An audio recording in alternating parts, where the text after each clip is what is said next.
Hello, everyone. Welcome to today's Sonder Social. I'm Malika. I will be leading you through your journaling, a letter to my younger self activity, as well as the noticing nature activity in your April journals. I am joined by the one, the only Jennifer Ogilvy, and she will be kind of helping out in the chat. Shout out to her in person event. She's having an event in Texas. So if you are somewhere near the Dallas area, she will be hosting a really exciting event at this really cool pie store, which I am so jealous. I wish I was there because I love pie. And I'm sure it's gonna be so fun. I really, really wish I lived there because it sounds like a great event. So make sure if you're in the Texas area and you're able to make it, definitely check that out. She's dropped in details in the chat. And before we get started, if there's anyone new to Sonder Socials, please let me know right in the chat. And we'd love to welcome you. But we also have a lot of returning folks. I see a lot of familiar names. So welcome back to those that are returning. Make sure to set your chat to everyone. And we'll go ahead and get started. All right. So for folks who are new to Sonder Socials, just as a reminder, the community guidelines for the social is to really be kind and courteous to yourself and others, no promotions or spam, respect everyone's privacy, no hate speech or bullying. Any product or accessory questions or customer care inquiries go to hello@silkensonder.com. And just remember that Sonder Socials are a great way for us to not only get the most out of our journals and these prompts, but also to really build that sense of community and know that we are all in this together. And it's really this is like one of my favorite socials to host because I feel like there's a lot of sharing that goes on. It's really exciting to kind of connect with all of you and get a little bit deeper into our journeys with just kind of being more introspective. So, with that, welcome. Oh, yeah, I see a lot of new folks that are writing in that they're new. So, welcome to you all. I'm so excited to have you here. We'll start off by talking about this month's theme of authenticity. So, we're nearing almost the end of April, which is crazy. I feel like this year is flying by, but really thinking about being authentic is really something that I truly love this month because I think that's often something that I is a core value for me. So being authentic to who I am and my values and surrounding myself with people who are also authentic as well to who they are is very key for me. I think a lot of my relationships have stood the test of time because they are really true to who they are and I really celebrate who they are. So really thinking about what values you truly align with. What are things that feel like they represent you? And really thinking about how we align with our true self, because I've been in those situations where I feel like I was living a life that was not fully authentic to who I am. And it causes me to really get flustered and frustrated and really just kind of get upset over things that probably normally wouldn't make me upset. So, really thinking about how I'm living my authentic life is really key in making sure that my I'm staying true to who I am and being happy as a result of that. So I think if we kind of live a life that's not really in tune with who we are, we tend to get a little bit more frustrated about little things that maybe we normally wouldn't. So thinking about that in mind for these next few prompts would be really important. Okay, so let me run through the agenda. So we'll start off with an opening activity, which you'll do on a blank page. Then we'll dive into the letter to your younger self, and then we'll move on to the noticing nature game. Okay, so for this opening activity, go ahead. If you have a blank page in your journal, go ahead and flip open to that. If you don't, go ahead and find a scratch paper or anywhere you can write. And think about this prompt is basically identifying kind of what's one small concrete action that you can take today or in the near future that would feel more aligned with your true self. This doesn't really have to be a grand gesture. It could be saying no to something you don't genuinely want to do. It can be an expression of a feeling that you've been holding back in a healthy way, spending time on an activity or a hobby that you truly enjoy, wearing something that makes you feel comfortable and like yourself, and think about what that action is. So, this is an actual thing that you're going to do. So, write that down and maybe schedule it. Is it going to be in a couple hours? Is it going to be after the social's done? Is it going to be tomorrow morning? Is it going to be a Friday afternoon? Think about when you're going to schedule that activity and write it down in your planner. So, I'll give you all some time. I'm gonna give you an example of what I did just now. I was wearing this sweater that I felt made me. It's been a little. It was kind of like a. It was a green sweater, and it was kind of. I don't know. This weather today in San Francisco is really gloomy, so I needed something that was really authentic to who I am, which is always a pink sweater. So I changed into a pink sweater because it was making me feel more comfortable and more like myself for the social. Uh, but yes, it just makes me feel more feminine, which I love. So with that, I'll give you all some time to reflect on what action you're going to take in the near future that's going to be aligned with your true self.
All right. Thank you all for sharing in the chat.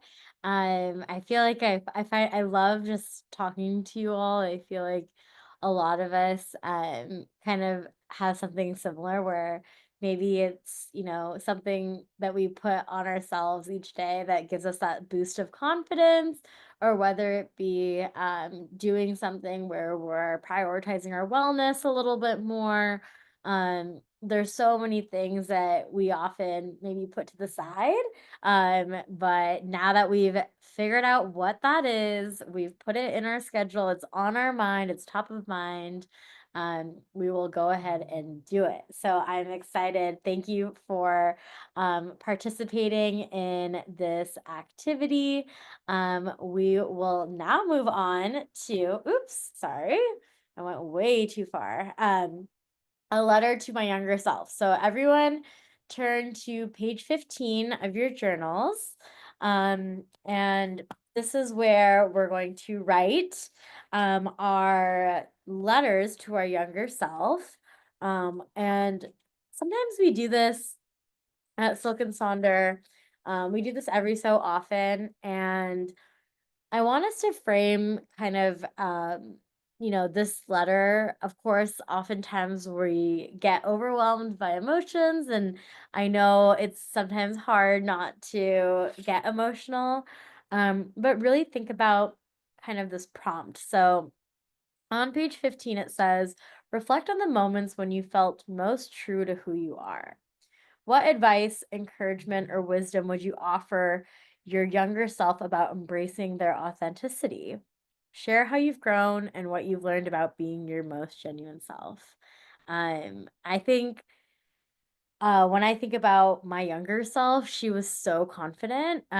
She's probably more confident than current day me. And it's pretty inspirational to think about how confident I used to be, and, like, I'm thinking about myself from, like, high school, going into college, like, that girl was, like, extremely confident and ready for her future, and I think knowing now that she got into the school that she always wanted to go to, and she grew up, in her 20s and would be really happy with current day me. I think there are so many things that I've learned in my adult life that I feel like I wish I could tell her. So this is kind of that opportunity to think about what age you are, like that you're writing to. Think about who that person is in that moment. Think about kind of how you've embraced your authenticity throughout your lifetime, and what advice you would give to that younger version of yourself. So here are some tips and tricks that I have. I love this image of this little girl just like picking the flowers. It's so beautiful.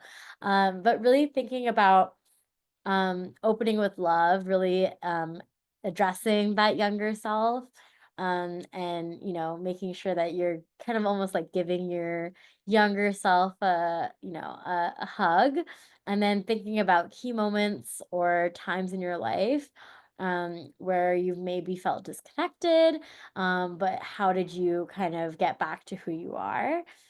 Thinking about what advice you would share, think about the growth you've done, and then really kind of ending it with that sense of gratitude and connection with your younger self. So these are obviously just guidelines. You do not have to like use this by any means in your letter, but I'll give you all some time. I know this is like a very personal journaling prompt. It's not something that any one of us really can help write for you. It's truly like you writing to your younger self. So I'll give you all some time. Maybe think about it. Maybe close your eyes and really visualize who you were, or think about like who that person is, to really kind of get in that zone. And then when you feel ready, go ahead and start writing. So I'll give you all some time, and then feel free to share in the chat who you're writing to, what age you are, what you're going through, and who that girl is.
All right. Thank you all for spending the time to write out your letter. I know it is oftentimes really difficult to write these letters. But it and if you feel like this is you didn't finish or you need a little bit more time, feel free to take some time after the social and really keep writing, or just like continue writing while I'm speaking.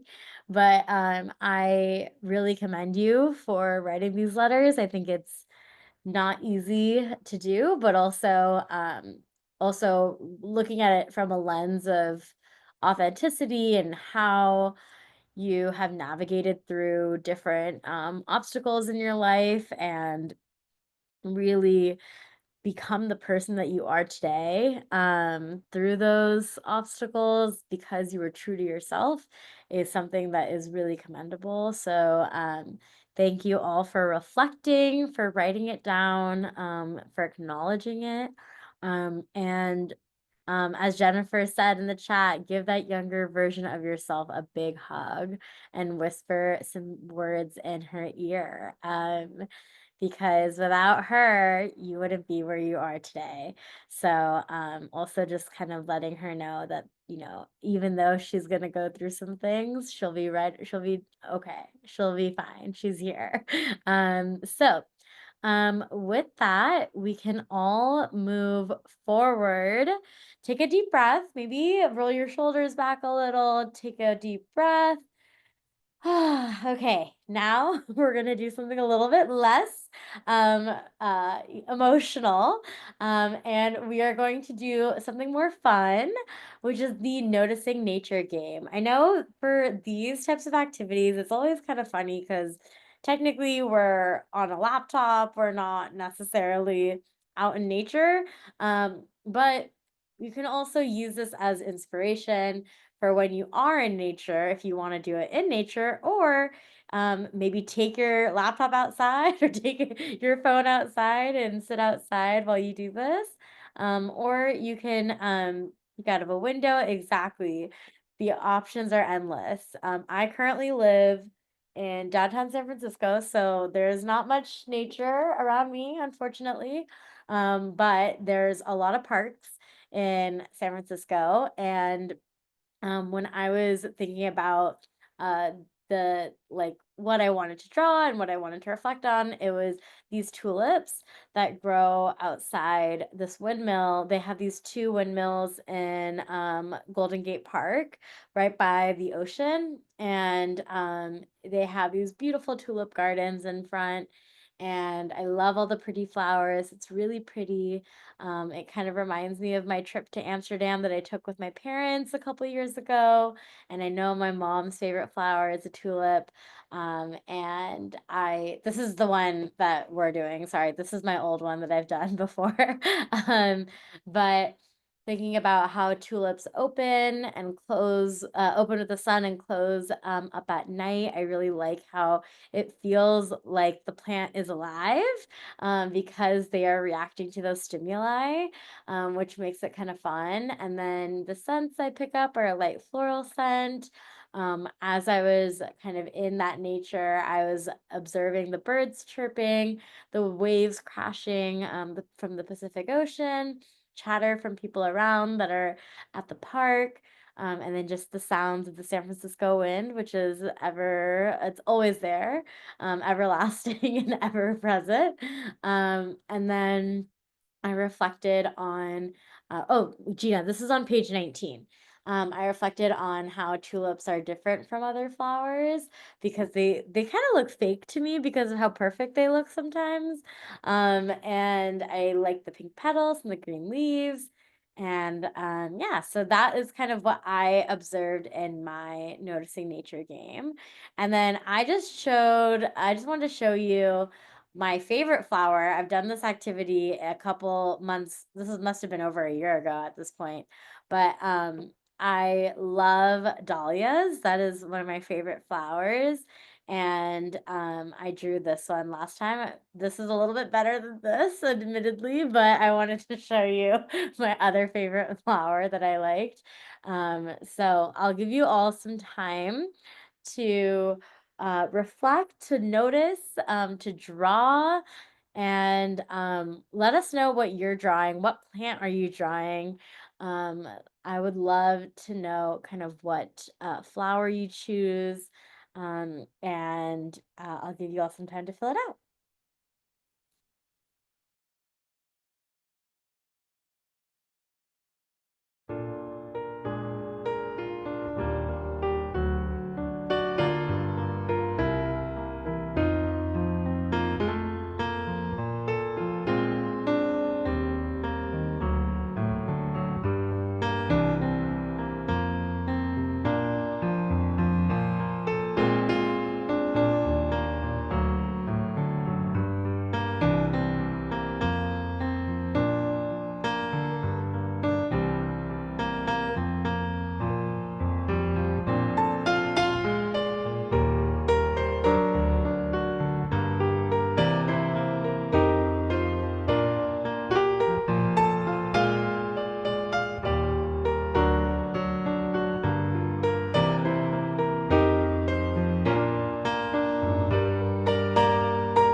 right. Thank you all for engaging in our last activity of the evening. It's already 6 o'clock Pacific, so 9 o'clock Eastern, which is getting late.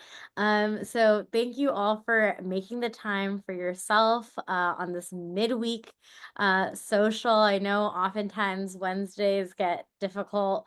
So I'm really happy that you were able to make this time for yourself. You not only reflected on kind of an authentic self to do, but also your letter to your younger self and also some reflection of nature. So thank you all so much for making the time. I had a wonderful evening with you all, and I will see you hopefully at my next social. So have a wonderful rest of your evening, and I will see you next time. Bye, everyone. Oh, yeah, and make sure to share your pages. Sorry. I did see some people in the chat, so they've already snapped their pictures and they've shared it in Sonder Club. Make sure to do that. Jen O is said having a weekly setup this weekend, so make sure to attend that if you're free. And then also we have this coach product that Silk and Sonder has, and it's really that life coach in your pocket that's really catered towards you. So make sure to check that out if you haven't already. And then also shout out to Jeno. She's hosting a in-person event in Texas for all of you at Sonder Fam. So if you are in the Dallas, Texas area, make sure to drop by. I'm sure Jeno will pop in those details for you as well. And for everybody else, have a great rest of your evening. And I'll see you next time. Bye, everybody.